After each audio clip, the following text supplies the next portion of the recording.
Hi, and welcome to Part 1, the Student Boarding Context. Boarding Fundamentals has 6 parts, and this first part is about the overall context for student boarding. There's one assessment, BF1, and it's a scenario that goes a little like this. Person's contacted you because they're considering applying for a boarding position at your residence. They know very little about boarding or your residence, so they've sent you some questions. The questions are below, and they're going to meet with you for an hour next week. So make dot points below each of these questions so that you can answer their questions. When you're doing this, you refer to section 1 of Boarding Fundamentals, this context section.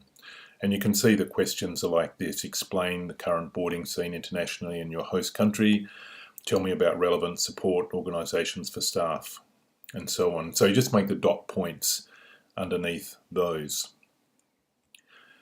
So the earliest boarding facilities were probably monasteries. The oldest known boarding school is King's School in Canterbury, that was started in 600 AD, and it's been going continuously and is still going today, and here's some images of it. So if we look at the international boarding scene, we can see that some countries have a very strong boarding culture. Countries like the UK, India, Australia, New Zealand have that strong boarding culture.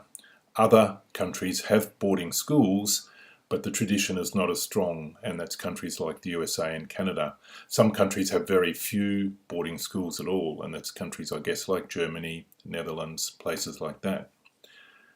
If we have a bit of a look at where the international boarding schools are, this slide here has got some numbers on it. It's very hard to get very accurate figures for this, and in some countries, particularly developing countries, there are boarding schools that are small local boarding schools, and it's very hard to get any data on them at all.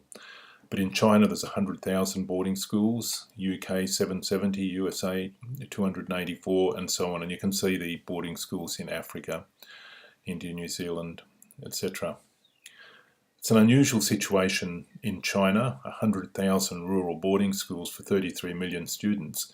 And this all came about because of the one-child policy, and they closed down 250,000 schools. And so you can imagine how it happened, that with the one-child policy, the numbers of children in the small rural communities, the numbers declined, and there weren't enough students for a school in their community, so they were sent off to these rural boarding schools. And in the rural areas of Western China, 51% of secondary students and 11.6% of primary students attend these boarding schools. The other interesting thing about China is that there are kindergarten boarding schools available for wealthy families in urban areas. And there are, of course, international boarding schools as well in China. Said already, there's a very strong boarding tradition in the UK, and there's been strong, consistent growth even after events like the global financial crisis. So they've got about 68,000 boarders in 770 schools, and these can either be full boarders or flexi boarders, and over 400 of these boarding schools accept primary age students. It's an interesting situation in Switzerland. They regard boarding as a business. International private boarding schools for foreign students, and 8 out of the 10 most expensive schools in the world are in Switzerland, and there are fees as high as 140,000 Australian dollars per year per child. So they're quite high. Think Global School, very interesting school. It's a school that moves every term. It's a secondary boarding school, and they go to a new city every term. They do the International Baccalaureate. They go to 9 countries over 3 years, and so 2017-18 they'll be in Botswana, India, Japan and Spain. Very interesting concept. The real growth areas for international boarding are Asia and Africa, and we're seeing traditional boarding schools go into these areas.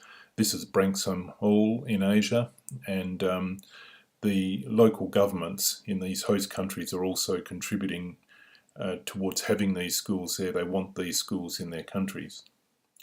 A quick look at what's happening in Australia. The first boarding school was in 1831, King's School in Parramatta.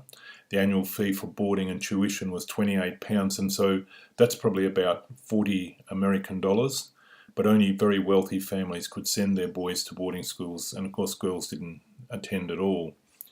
Boarding numbers peaked in the 1990s at about 30,000 students, and these boarders were from the traditional areas, so they were from farming communities, rural communities, and in the 1990s, and I guess even in the 1980s, we saw the mechanisation and the farms. We saw families moving off farms, and so the traditional numbers from these areas really declined. And then we had the global financial crisis. Many parents lost wealth, and so it declined to about 20,000 boarding students. Recently, the numbers are increasing again, and they're up to around about 28,000, but they are not the traditional young people from farms and those rural areas. This is a new type of boarding student, many who probably come from the same cities that where the boarding school is. In Australia, we have 239 boarding programs. 189 of these are boarding schools and 50 are boarding residences, and they range in size from 10 to 800. The biggest is Geelong Grammar, 800 boarders, and the oldest is King's School in Parramatta, 1831. So let's have a look at the support associations. In Australia, we've got Boarding Australia and the Australian Boarding Schools Association. In England, we have Boarding Schools Association, BSA. America, we have TABS, the Association of Boarding Schools. Internationally, we have the Association of Christian Schools International, which supports a lot of the international Christian schools. And then we also have the Child Protection Network, which supports schools, particularly international schools, with their child protection. So this is Boarding Australia, Australian Boarding Schools Association, Boarding Schools Association in the UK, TABS in the United States, and then ACSI, the Association of Christian Schools. And these are international ACSI boarding schools that we're aware of. And we've been to quite a few of those. And then the Child Protection Network. So let's have a look at why parents send their children to boarding school. And the traditional reasons are that, there's a perception that children will have an educational opportunity and other opportunities as well, or where parents are living in countries with very limited access to education. But there are other reasons as well, such as parents might have a history with a boarding school. They'll think children will have a greater advantage attending a boarding school. They seek a structured environment with allocated sports study times. Parents' complex lifestyles can't provide sport study environment they want for their children. And so what we're seeing here, and I think I just mentioned this a moment ago, is we're seeing parents who are sending their children to boarding school during the week, and they'll come home on the weekends. And that fits in with their lifestyles. Sometimes parents want to remove a child from a negative situation or a negative influence, or they want to access special education programs such as music and sport. If we have a look at the different types of student boarding programs, you've got the traditional boarding school where you've got a school program and a boarding program, or you've got the boarding residence or hostel, which is a boarding program without a school program. And then within these, there's lots of variations. And you've got the traditional boarding residence where you may have a dormitory with, lots of students in it. And these students might be, 1 or 2 to a room or 4 to a room, but there might be 30 odd students in a wing, that sort of thing. You've got family group homes, and these are modelled off actual real homes. And so you might have a husband and wife or a single person in there, and they might be looking after 8 or 10 students in a family type group home type environment. And then you've got homestays where you just have a student staying with a local family. A lot of the international boarding schools that we've been to are a family group home model. They're probably a little bit different to the ones in Australia because they're bigger. So you might have a couple who are in a situation living with maybe 20 or 25 students, and they will have other assistants to help them look after those students and to provide leave time, that sort of thing for them. There are other types of student accommodation, and in Australia we have out-of-home care, and this is for young people who have been removed from their parents for any one of a number of different reasons, and these are either in residential care, in a dormitory type situation, they're in family group homes, or they're in home-based foster care, and most of them are in this home-based foster care. We also have asylum seeker care. And there's some numbers here for children in out-of-home care, and you can see that in total, in 2015, we had 43,000 young people in out-of-home care, which is a lot of young people. Indigenous boarding is big in Australia and is growing, and that's because a lot of Indigenous parents live in very remote areas in their traditional homelands. There was a real growth in this in the 1970s and 1980s when people moved back to their homelands, and there's still a consistent growth today. There's a changing expectation of boarding. Boarding used to be just a safe place for students to sleep, have meals, go to school. Boarding staff were just there to monitor students from injury or misbehaviour, but that has changed. The expectation today is that programs will be carefully structured and managed, there will be well-trained staff, that it'll be a much more homely environment, that it'll be holistic development, physical, academic, social, emotional and spiritual in this environment, that the individual needs of the students will be catered for, and that it will be a place of significant learning and development. And the industry is becoming more regulated across the world. You can see here's an example from Wesley College in Melbourne and their new program. They don't call it the boarding program or anything like that. They call it learning in residence. So it's an example of that changing expectation. The buildings are changing as well, residence buildings. So we're seeing a move from institutional type buildings to buildings that are more homely and comfortable. And 50 years ago you would have seen buildings like this down on the left. Today we're seeing the one on the right, very homely, very nice types of buildings. In the past we had large dormitory rooms for sleeping, beds side by side in rows, large ablution areas, rows of toilets side by side and open shower areas, study and homework in study halls, and large institutional type recreation areas, uncomfortable furniture, limited equipment, that sort of thing, and the very large dining halls with institutional tables and chairs. See some of that in these photos, and you'll probably recognise this photo here, where that is. The buildings in the past, very often the buildings were very substantial, very impressive on the outside, but the interior was institutional and it lacked that comfort and warmth of home.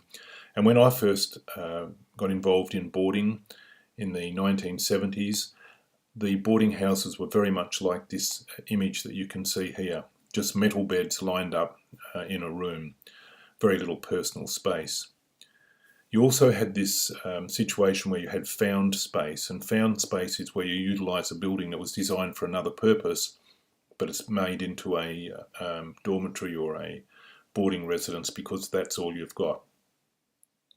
Building residences today focuses on very homely, very comfortable, to cater for student needs. And these images here are from a residence in Thailand, a boarding residence, and you can see how comfortable and nice that is. Features today include smaller residences, much smaller. We're talking about average probably of 48 students, anywhere from 24 to 48 students that have their own identities or house names or different styles, 1 or 2 students to a bedroom, a shared bathroom or sometimes even an ensuite for each room, individual study areas usually equipped with computers, Wi-Fi, smaller recreation areas, and more of them, so you'd have more recreation areas and they would be smaller. Recreation options such as gyms, swimming pools, theatres, smaller dining areas, and contemporary and comfortable furnishings. They just look very homely. When people are designing these residences, the focus is different for different stakeholders. Students and parents want something that's attractive, comfortable, secure. Organisations want it to be the same, attractive and comfortable, but they also want it to be cost effective for supervision, cleaning, maintenance, all that sort of thing. Boarding supervisors want open sight lines, limited hidden spaces, ease of supervision. And there's a couple of examples here that I'd like to show you. Wesley College, Roedean in England. Just want to talk for a moment about sight lines and hidden areas.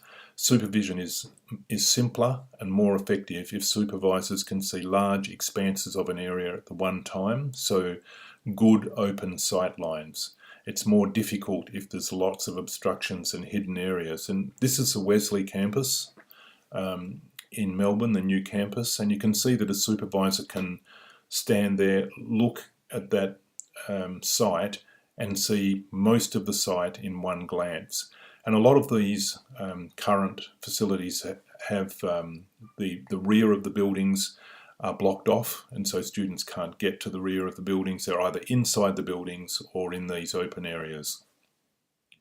Here's another building here. This is Scots College in Adelaide. Example of a current kitchen dining area. And this is Roedean in England, and I've left a caption in here. This was in The Guardian. It says, luxury hotel or boarding school dorm. Boarding school accommodation is looking decidedly stylish. Pupils are now getting involved in design choices. Lucy Higginson reports, and so on. And so it's very stylish, very nice. And a lot of these English boarding schools receive quite a bit of their income from using the facilities or making the facilities available for other people to use during the school holidays. And so organisations will come in, do training and all sorts there. And I particularly like this picture of a boarding school in England, and it looks out across the water. Very nice, very comfortable and homely. Let's have a little look at closed circuit security cameras. These can make supervision much more effective, must be carefully managed. Sometimes they're just on the outside of buildings, sometimes they're in common areas such as dining, study, recreation, hallways. These are the advantages: effective monitoring, quickly identifying unwanted visitors, evidence of correct medication procedures, evidence if supervisors are accused of violating boundaries. You can observe remote areas, hidden areas. You can reduce bullying. It assists in emergency evacuation, and it can deter crime and vandalism. But there are some disadvantages. Sometimes students feel privacy is compromised. Supervisors may tend to remain in front of a screen rather than moving around, and supervision by a security camera is a very poor alternative. If you're going to use security cameras, then you really need to make sure that there's good policies and procedures for who's going to view the image, all that sort of thing, how long they're retained, and so on. It's good to have signage, all the relevant signage in a boarding facility, such as exits, evacuation instructions, dangerous goods, medicines and other warnings. These should be shown to students and explained during induction. Students should have a secure storage area with their own secure storage place. That could be a locker, could be a drawer in their room, a lockable cupboard, something like that. There should also be secure storage for medicines and dangerous goods. We just want to look very briefly at the context, because the context or the conditions or circumstances in which something takes place will affect boarding practice. So context affects our practice. The policies and procedures of the residents are affected by historical, social, political and economic context of the boarding residents, and young people in boarding are also affected by these contexts. Historical context is any way in which past events, practices or tradition affect the way things are done now. And this image is of Jennifer's grandfather, who had a garage in the centre of Melbourne, and you can see how different that is today. Economic context is how current economic situation affects boarding, and so this may constrain your residence. The recent GFC, that sort of thing, had an impact on boarding. And social context is the immediate physical and social setting of the residence, includes way of life and the community around it, that sort of thing. So I want to talk very briefly about primary aged boarding. This can be quite a contentious area. What age should students commence boarding? Is it in the best interest of a child to commence boarding while in primary school? And one country, at least in Africa, has banned primary boarding. It says it can no longer occur. You can see this sort of thing. This is from the Guardian. Campaign urges boarding schools to stop taking young children, and they're talking about abuse claims, etc. John le Carre said, "The British are known to be mad, but in the maiming of their privileged young, they're criminally insane." And of course, he's talking about primary age boarding. And you'll see this image here is of a boys' dormitory in New Zealand, and they do have a bit of a tradition of primary age boarding. It's interesting to go into a boys' dorm and see lots of teddy bears on the pillows. Bear Grylls was a primary age boarder, and this book of his, Mud, Sweat and Tears, is really worth reading for a couple of reasons. One reason is because he goes into all of the influence and impact that the boarding supervisors or the housemasters had on his life, and how important they were to him as a young person. And you, of course, will be important to the young people that you work with in boarding as well. Bear Grylls also talks about his years when he was a primary age student and when he was bullied at boarding school, and how that helped him form up strategies to deal with that and made him the person that he is today. So that's the end of section 1. So I wish you well with it. Thank you.